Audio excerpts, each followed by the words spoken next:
Congress party सत्ता में रही हो या बीजेपी, इन्होंने ईवीएम का दुरुपयोग किया है। तो इसलिए ईवीएम की वजह से काफी कुछ हमें नुकसान हो रहा है। लेकिन ईवीएम के चक्कर में आप लोग ऐसा मत करना कि वोट डालने नहीं जाएंगे, वोट जरूर डालना। जो ये धांधली करते हैं, कभी कभी इनका ये सिस्टम फेल भी हो सकता है, इसलिए आप लोगों को। साथियों नमस्कार, मैं हूं आर्यन बोध और आप देख रहे हैं बिग इंडिया टीवी। साथियों, देश में 2024 का लोकसभा चुनाव सर पे है। इसकी तैयारियों में साथियों देश की तमाम पार्टियां लगी हुई हैं और हमने आपको पहले भी बताया था कि देश के तमाम पार्टियों के नेता अपना अपना नया ठिकाना ढूंढ रहे हैं कि कौन सी पार्टी में जाऊं, कौन सी पार्टी से टिकट लेकर मैं चुनाव लड़ सकूं। लेकिन साथियों भी हाल ही में उत्तर प्रदेश से बहुत बड़ी खबर आ रही है बसपा के लिए। जी हाँ, बसपा में साथियों सैकड़ों नेताओं ने बसपा ज्वाइन की है और इसी खबर साथियों हमें मिली है उत्तर प्रदेश के प्रदेश अध्यक्ष बसपा के विश्वनाथ पाल के ट्विटर हैंडल से। आप इस खबर को देख लीजिए साथियों, जिसमें अपना दल व सरदार सेना के सैकड़ों नेता उनको इस्तीफा देकर साथ उन्होंने बसपा का दामन थामा है। मैं आपको उनकी जानकारी दे देता हूं, पहले देख लीजिए आप। सुल्तानपुर के सेक्टर की बैठक में अपना दल एवं सरदार सेना के पूर्व प्रदेश अध्यक्ष श्री छोटेलाल मौर्य जी के साथ ही पूर्व प्रदेश महासचिव अपना दल के श्री राम पटेल जी, पूर्व प्रदेश अध्यक्ष सरदार सेना श्री राम आशीष मौर्य जी, पूर्व राष्ट्रीय अध्यक्ष पूर्व राष्ट्रीय उपाध्यक्ष सरदार सेना एवं पूर्व राष्ट्रीय कार्यकारिणी सदस्य अपना दल प्रोफेसर शिवराज सिंह चौहान, प्रवक्ता सरदार सेना श्री जगदीश्वर पटेल जी एवं सेवानिवृत्त प्रशासनिक अधिकारी श्री संत प्रकाश सिंह लोहिया जी ने माननीय बहन कुमारी मायावती जी के विचारों एवं नीतियों से प्रभावित होकर अपने विचारों को प्रकट करते हुए सैकड़ों साथियों के साथ बहुजन समाज पार्टी सदस्यता ग्रहण की है साथियों। जी हाँ, और साथियों इनको सदस्यता दिलाई है उत्तर प्रदेश के प्रदेश अध्यक्ष श्री विश्वनाथ पाल जी ने, जो कि आजकल उत्तर प्रदेश में गांव-गांव जाकर अभियान चला रहे हैं कि अपना बूथ सबसे मजबूत, यानी कि अपना बूथ मजबूत करो, और वो कैडर कैंप के माध्यम से लोगों को जोड़ने का काम कर रहे हैं। तो साथियों भी सैकड़ों नेताओं ने, जो अपना दल सरदार सेना के नेता है, उन्होंने साथियों वहां से इस्तीफा देकर बसपा का दामन थामा है। और साथियों ये बड़ी खबर जैसे ही सोशल मीडिया पर फैली तो साथियों बीजेपी और कांग्रेस में हड़कंप मच गया, क्योंकि आप लगातार देख रहे हैं कि बसपा का वोट बैंक मजबूत हो रहा है।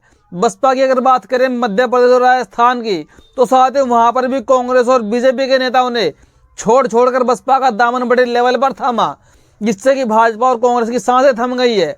और साथियों अब बात करते हैं थोड़ी सी ईवीएम को लेकर। साथियों ईवीएम का मुद्दा लगातार देश में पूरी जोरों शोरों पर गूंज रहा है।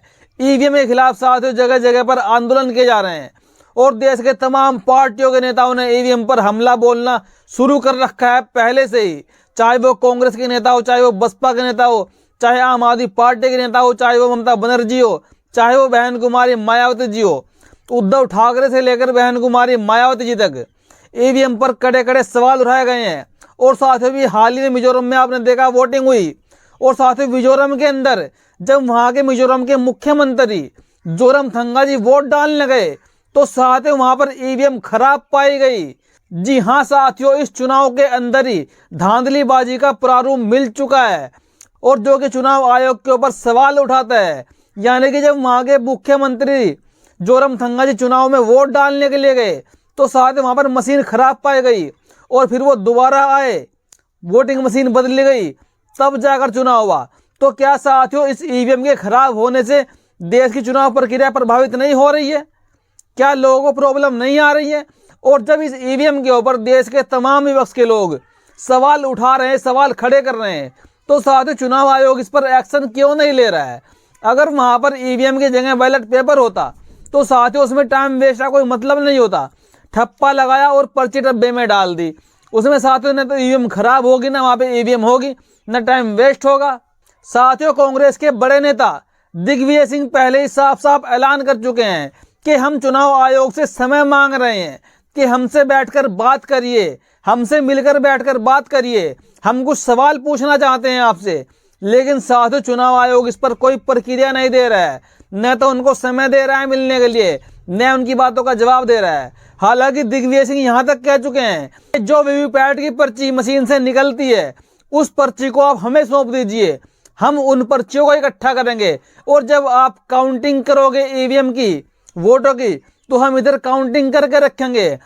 अगर उनकी काउंटिंग में कमी आती है, कोई गड़बड़ी पाई जाती है, तो इससे साफ साफ साबित हो जाएगा कि ईवीएम मशीन में धांधलीबाजी होती है। अगर उनकी काउंटिंग साथियों बराबर रहती है तो इसमें ईवीएम फिर पास हो जाएगी। लेकिन साथियों चुनाव आयोग इस पर कोई प्रतिक्रिया नहीं दे रहा है, नहीं उनसे बात कर रहा है। साथियों बहन कुमारी मायावती जी भी कई बार कह चुकी हैं और साथियों एक बार फिर छत्तीसगढ़ में भी रैली के दौरान बहन कुमारी मायावती जी ने कहा कि जब से देश में ईवीएम का इस्तेमाल होना शुरू हुआ है तब से हमारी पार्टी का प्रदर्शन खराब होता जा रहा है, या फिर ये कहे कि तब से हमारा वोट बैंक घटता जा रहा है। और जो पार्टियां इस ईवीएम को लेकर आई थी, जो पार्टियां इस ईवीएम की पूजा करती है, उनका वोट बैंक लगातार बढ़ता जा रहा है। तो इससे यह साबित होता है कि हमारे देश में धांधलीबाजी ईवीएम के माध्यम से होती है। बहन कुमारी मायावती जी ने कई बार आरोप लगाए हैं। और साथ ही ममता बनर्जी जो कि पश्चिम बंगाल की मुख्यमंत्री है, उन्होंने तो साफ साफ ये भी कह दिया है कि ईवीएम की धांधलीबाजी के हमारे पास इतने सबूत इकट्ठे हो गए हैं, अभी हम कुछ सबूत और इकट्ठे कर रहे हैं, उनको लेकर सीधा हम सुप्रीम कोर्ट पहुंचेंगे। और ममता बनर्जी ने साफ साफ ये भी कहा है कि 2024 के चुनाव के लिए बीजेपी पूरी तैयारी कर चुकी है, चुनाव जीतने के लिए, हैकिंग करने के लिए, क्योंकि आप जानते हैं कि देश से 19 लाख ईवीएम गायब है। और न तो उनकी खबर साथ चुनाव आयोग को है, न बीजेपी को है, न कोई इनके बारे में बताने को तैयार है। आखिर वो 19 लाख ईवीएम गायब कहाँ हो गई? क्या उनको धरती निगल गई? क्या उनको समुद्रों में फेंक दिया गया? आखिर उनके साथ क्या हुआ? या फिर उनको 2024 के लोकसभा के चुनाव के लिए छुपो कर रख दिया गया है ताकि 2024 का लोकसभा का चुनाव आराम से जीता जा सके? ममता बनर्जी ने बहुत बड़ा आरोप लगाया है। और साथियों एक तरफ उद्धव ठाकरे जी भी, उन्होंने भी साफ साफ ऐलान कर दिया है कि ईवीएम में धांधलीबाजी होती है। और चुनाव आयोग पर ऐसी बात बोली उद्धव ठाकरे जी ने कि चुनाव आयोग बीजेपी के हाथों की कठपुतली बन चुका है। लेकिन साथ चुनाव आयोग इतना बेशरम हो चुका है कि वो किसी की भी बातों के जवाब नहीं देना चाहता। चुनाव आयोग फिर भी ईवीएम के माध्यम से लगातार चुनाव करवाया जा रहा है। अभी हाल ही में मिजोरम के अंदर आपने देखा कई जगह ईवीएम खराब मिली, कई जगह ईवीएम में गड़बड़ी पाई गई।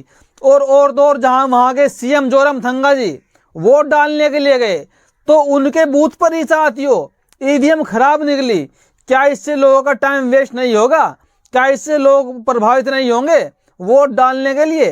एक तो लोग पहले इतने जागरूक नहीं होते हैं कि वोटिंग कैसे होगी ईवीएम से, मेरा वोट सही पड़ा कि नहीं पड़ा वो कैसे जांच पाएंगे।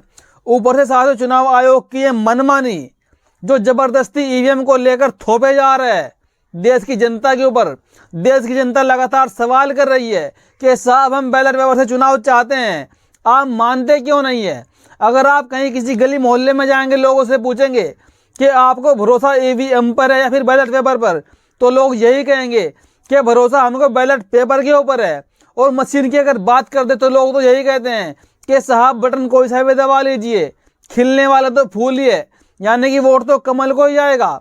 और साथ छत्तीसगढ़ के सीएम भूपेश बघेल ने तो यहाँ तक कह दिया कि आप बटन दबाइए ईवीएम का तो वहां से अडानी निकलेंगे। इसके मायने क्या है साथियों कि ईवीएम का बटन दबाओगे तो अडानी निकलेंगे? क्योंकि आपने देखा लगातार देश में जब से मोदी सरकार आई है, मोदी सरकार ने सारे बड़े बड़े ठेके, बड़े बड़े टेंडर, देश की बड़ी बड़ी कंपनियां, रेलवे, रोडवेज, सबका ठेका साथियों मोदी जी ने अडानी को दे दिया, यानी कि उनका मालिक उन्होंने अडानी जी को बना दिया। और इस सब के पीछे साथियों कारण क्या है?